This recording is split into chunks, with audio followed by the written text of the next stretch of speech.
ಬಾಯಾರು ಕೈಕಂಬ ಮಧ್ಯೆ ಸೋಂಕಾಲಿನಲ್ಲಿ ಭೀಕರ ರಸ್ತೆ ಅಪಘಾತ. ಬೈಕ್ ಸವಾರ ಹಾಗೂ ರಿಕ್ಷಾ ಚಾಲಕ ಗಂಭೀರ ಗಾಯಗಳೊಂದಿಗೆ ಮಂಗಳೂರಿನ ಖಾಸಗಿ ಆಸ್ಪತ್ರೆಗೆ ದಾಖಲು.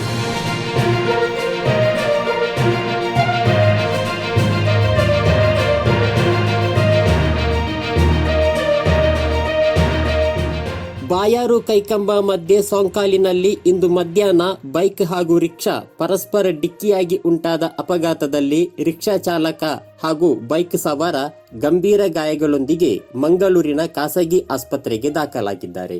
ಅಪಘಾತದಲ್ಲಿ ಬೈಕ್ ಸವಾರ ಪೈವಳಿಕೆ ನಿವಾಸಿ ಶಾಬುದ್ದೀನ್ ಹಾಗೂ ರಿಕ್ಷಾ ಚಾಲಕ ಸೋಂಕಲ್ ಕೊಡಂಗೆ ನಿವಾಸಿ ಶಾಹುಲ್ ಅಮೀದ್ ಎಂದು ಗುರುತಿಸಲಾಗಿದೆ.